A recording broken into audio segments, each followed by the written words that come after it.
She thought kicking him off the flight would be easy. After all, one complaint from a first-class passenger like Patricia Langford was usually enough to spark a quiet apology and an escort off the plane. But this time something was off. The man beside her didn't argue. He didn't panic.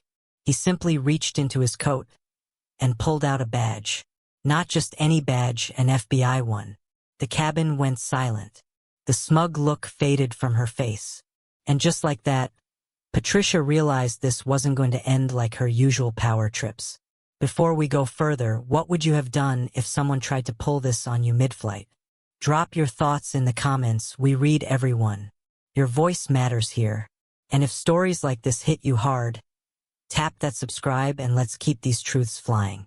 Patricia Langford strolled through Dallas-Fort Worth International Airport, her designer carry-on gliding smoothly behind her. She had taken this flight route countless times before.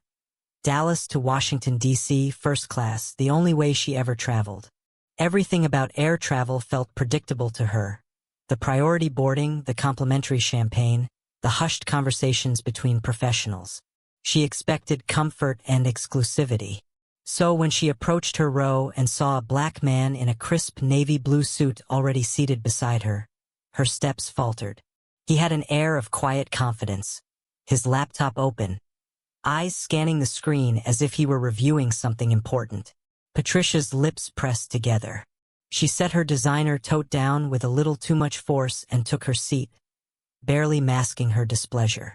First class wasn't supposed to be like this. The man beside her, Daniel Stokes, barely acknowledged her. He was focused, typing effortlessly, absorbed in his work. The glow from his laptop reflected against his dark skin, highlighting the sharp angles of his face. He had the composure of someone who belonged here. Patricia, however, wasn't convinced. She inhaled sharply through her nose, shifting in her seat. Her purse accidentally nudged his armrest. No reaction. She sat up straighter, glancing around as if expecting a flight attendant to notice this mistake. Then she took it a step further. She leaned slightly toward him, just enough to make her presence known. "Excuse me," she said, her voice carefully polite. "Are you sure you're in the right seat?" Daniel didn't even look up. Yes, that was it. No elaboration, no explanation. She cleared her throat, glancing around again. This time, she caught the eye of a flight attendant, Emily Jacobs, a young woman in her early 30s who had been assisting passengers a few rows ahead. Patricia lifted her hand slightly, signaling Emily over. Daniel sighed, subtle but noticeable. Emily approached with her usual professional smile. "Is everything all right, ma'am?" she asked. Patricia forced a small chuckle, shaking her head as if she found the situation amusing. "I think there's been a little mix-up. I believe this gentleman is in the wrong seat." Emily glanced at Daniel, who finally paused his typing and looked up. His expression was unreadable, but there was something in his eyes. Not surprise, not confusion. Something else. Emily pulled out the passenger manifest from her tablet, quickly scanning the seat assignments. "Actually, Mr. Stokes is in his correct seat," she said politely. "Your ticket says 2A, and he's in 2B. Patricia blinked.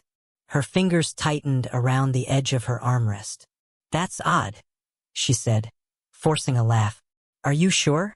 Well, I just assumed." Emily smiled, already sensing where this was going. "I'm sure, ma'am. Everything looks correct." Patricia's face twitched. Her carefully controlled expression wavered for a fraction of a second before she smoothed it over with a tight-lipped smile. "Well," she exhaled, "I suppose mistakes happen." She turned back toward the window, but she wasn't done. Not even close. Daniel, meanwhile, had already gone back to work. Emily hesitated for a second, sensing the tension, then gave Daniel a quick nod before stepping away. But Patricia was stewing. Her fingers tapped against her knee. Her breath was shallow, eyes darting toward the flight crew, then back to Daniel. He wasn't reacting. He wasn't explaining himself or offering any reassurances. He wasn't playing into the little game she had expected him to play. That made her angrier. She wasn't the kind of woman to let things slide. But Patricia isn't the type to suffer in silence. She decided to take action. Patricia sat stiffly, arms crossed over her chest, her mind racing. This wasn't right. She had flown first class for decades and never, not once, had she been put in a situation like this. The man beside her wasn't doing anything wrong, but that didn't matter to her. He didn't belong. Her breath came faster, her irritation bubbling just beneath the surface. She couldn't just sit here and accept this. She pressed the call button. A soft chime sounded overhead, and Emily Jacobs reappeared a few moments later. Her smile was the same as before, professional and warm. "Ma'am, is there something I can help you with?" Emily asked. Patricia kept her voice low, her tone carefully measured. "I'd like to request a seat change." Emily blinked. "Oh, are you uncomfortable? Is there an issue with the seat itself?" Patricia hesitated for half a second. She couldn't just say what she was really thinking. Instead, she tilted her head toward Daniel, lowering her voice even further. I don't feel comfortable sitting here," she said, her words slow and deliberate. Emily's smile faltered. "I'm sorry to hear that, ma'am. If there's a technical issue with the seat, I'd be happy to." "No, it's not the seat," Patricia interrupted. She exhaled sharply. She paused. "I just prefer to sit elsewhere." Emily glanced at Daniel, who had paused his typing again but hadn't said a word. He was listening, waiting. His fingers hovered over the keyboard, his jaw tight. "Let me check if there are any open seats," Emily said, tapping her tablet. "Just a moment." Patricia sat back, lips pressed into a firm line. Daniel didn't react. He didn't argue, didn't acknowledge her, didn't ask her why she was uncomfortable. That only infuriated her more. A few rows ahead, a man in a blazer turned his head slightly, pretending to check his phone but clearly listening. Across the aisle, a woman nudged her husband. People were noticing. Emily's fingers moved quickly over the screen. "I'm afraid we're at full capacity today, ma'am. There aren't any open first-class seats available." Patricia's stomach clenched. Emily smiled apologetically. "Would you like me to check in economy? There might be a seat available there." Patricia's face burned. "Economy? As if she would ever—" Her voice caught in her throat. "That's not going to work." Emily's smile didn't waver. "In that case, I hope you don't mind staying in your assigned seat." Patricia forced a thin-lipped smile. "I suppose I have no choice." Emily nodded. "Let me know if you need anything else." She walked away, but Patricia barely noticed. Her ears were ringing. Daniel, still silent, turned back to his laptop and resumed typing. That was it. That was his response. He was just going to pretend she didn't exist. Her fingers curled into fists. This wasn't over. She exhaled sharply and pressed the call button again. This time, Emily hesitated before coming back. "Ma'am." Patricia sat up straighter. "I need to speak to someone in charge." Emily's face remained neutral. "I'm the lead flight attendant on this flight. Is there something I can clarify for you?" Patricia's voice sharpened. "I need to speak to the head crew member or the pilot." A murmur spread through the cabin. Someone let out a quiet chuckle. Emily's expression remained professional, but her patience was clearly thinning. "Ma'am, the pilot is preparing for takeoff and won't be available, but I'm happy to assist you." Patricia pursed her lips, her jaw tightening. Daniel wasn't reacting. He wasn't nervous, wasn't shifting in discomfort. It was like he had done this dance before. She lowered her voice again. "I don't feel safe." That changed everything. Emily's smile dropped. Her body stiffened. Daniel stopped typing. Across the aisle, a middle-aged man wearing a Bluetooth earpiece muttered, "Here we go again." Emily straightened up. "I'm sorry, ma'am, but can you clarify what you mean?" Patricia folded her hands neatly in her lap, tilting her head slightly. "I just don't feel comfortable." She hesitated just long enough to imply something without saying it outright. "I don't want to be difficult, but I think it would be best if someone else took this seat." Daniel closed his laptop. This time, he looked her directly in the eye, and for the first time, Patricia felt a flicker of uncertainty. But Patricia wasn't letting this go, and now she was getting louder. A hush settled over the cabin, the weight of Patricia's words hanging in the air. "I don't feel safe." The phrase carried power. It wasn't loud, but it didn't need to be. It was carefully chosen, designed to trigger a response. Emily, still standing beside her, didn't move right away. Her posture stiffened, and her eyes darted toward Daniel, who had now fully closed his laptop, hands resting on top of it. He wasn't smiling, he wasn't frowning. He just stared at Patricia, studying her. Patricia didn't waver, not yet. Emily exhaled slowly. "Ma'am," she said carefully, "are you saying you feel threatened?" Patricia tilted her head slightly, giving the smallest shrug. "I'm not saying that. I just don't feel comfortable. That's all." Across the aisle, the businessman with the Bluetooth scoffed and muttered, "Unbelievable." A young woman, 3 rows back, lifted her phone slightly, pretending to text but clearly recording. A few other passengers whispered among themselves, heads turning in Patricia's direction. Patricia noticed. She could feel the shift. The tide was turning against her. But she wasn't about to back down.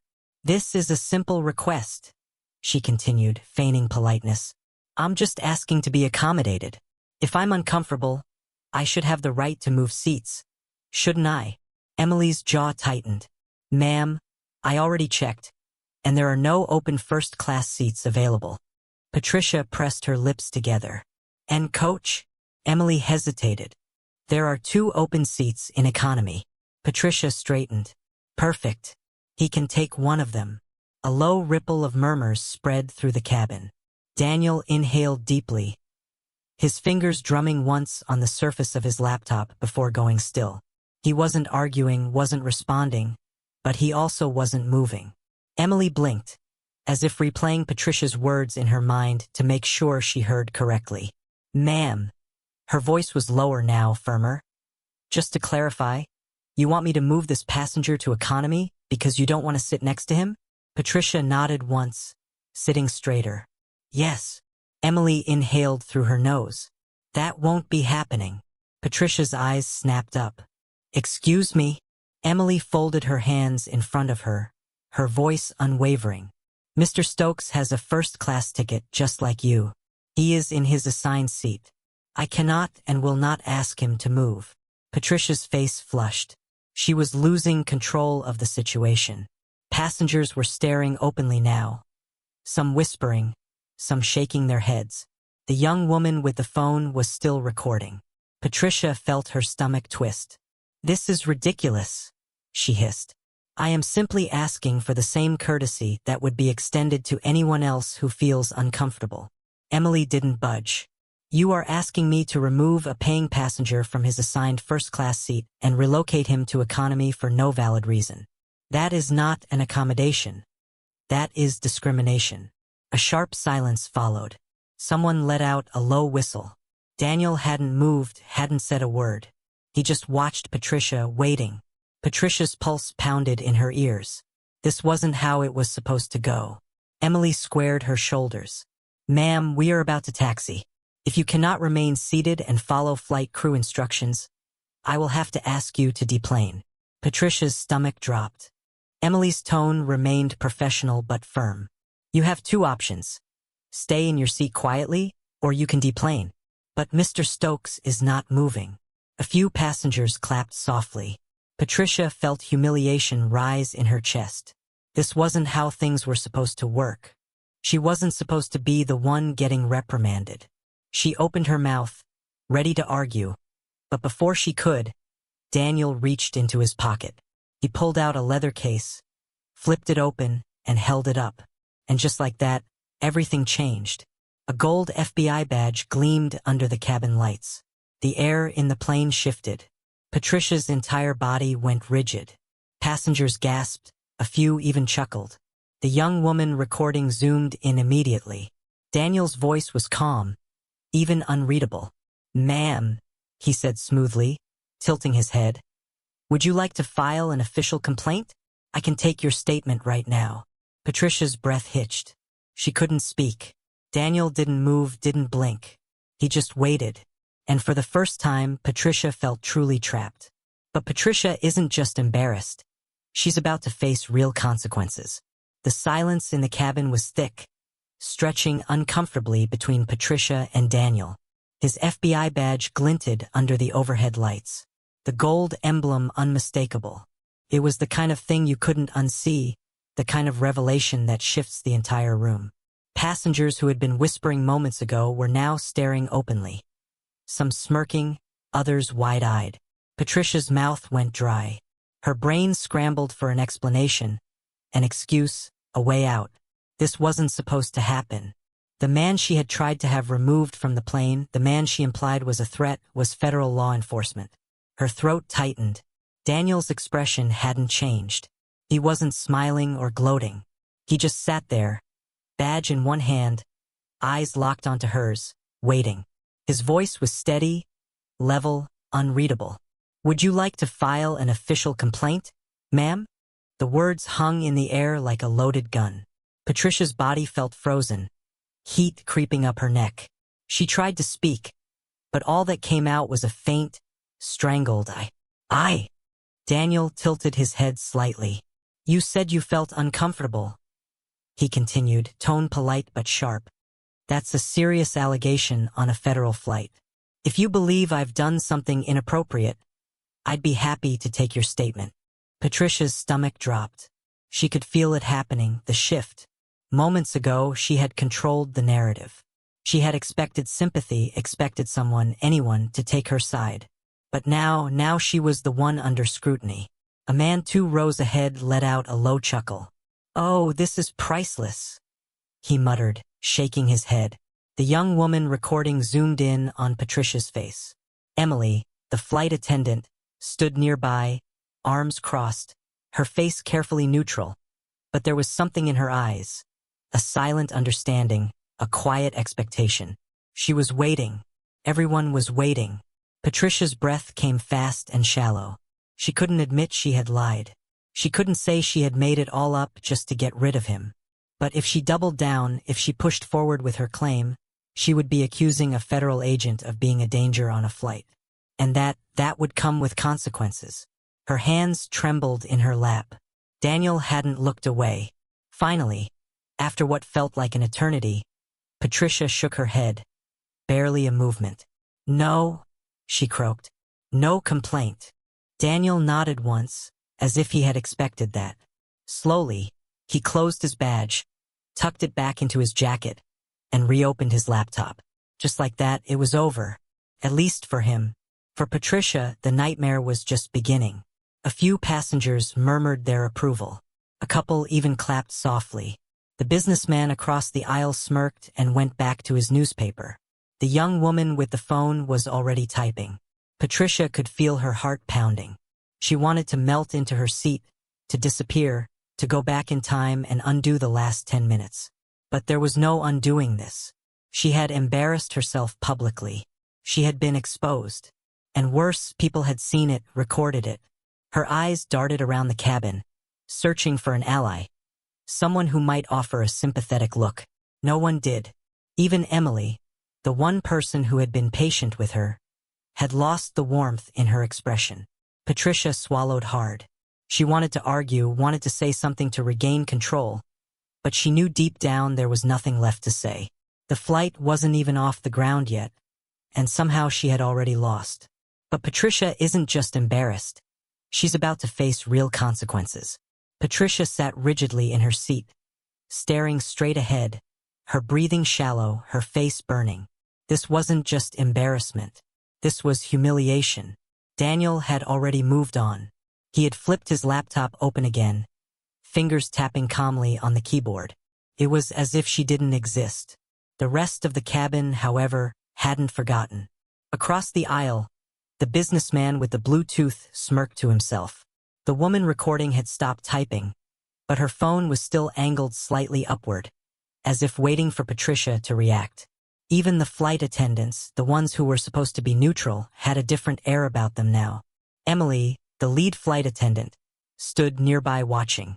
Patricia felt it all, the weight of the stares, the quiet judgment in the air. She had miscalculated badly.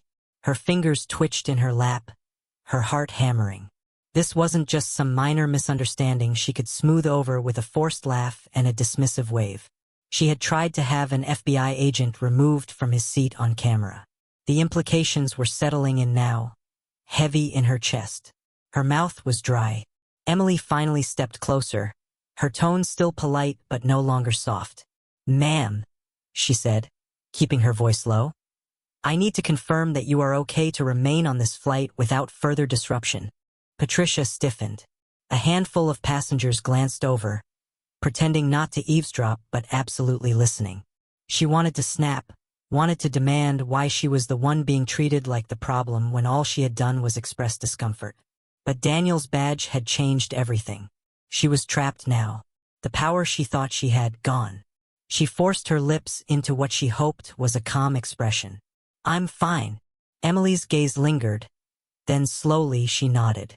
"I'm going to hold you to that." Then she turned and walked away. Patricia exhaled shakily, clenching her hands together in her lap. It was over, at least that's what she thought. A sharp chime broke the silence. She looked up just as the young woman with the phone smirked at her screen and tapped twice. Patricia's stomach clenched. She knew that look. She had seen it on her own grandchildren's faces when they shared something online. Something meant to spread fast. Her fingers tightened around the armrest. She turned slightly, heart pounding, and stole a glance at the woman's screen. The video was already uploaded. Patricia felt like the air had been knocked from her lungs. The caption was simple. "Racist woman tries to remove black man from first class, then learns he's FBI." Patricia's hands went cold. The flight wasn't even in the air yet, and somehow, she had already lost. And if it was already online, that meant there was no stopping what came next. She turned her head forward again, trying to steady her breathing, trying to convince herself that maybe it wouldn't be so bad. Maybe no one would care, maybe it wouldn't spread. Maybe. Her phone vibrated in her purse. Once, twice, a third time. Patricia's chest tightened. She didn't want to look. She didn't want to know.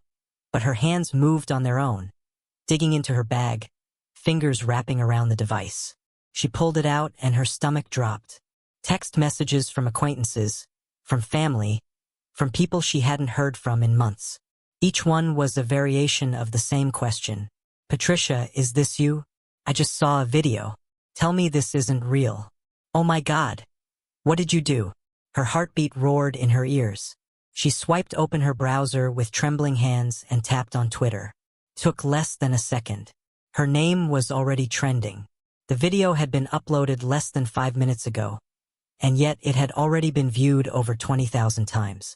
And the comments, they were pouring in.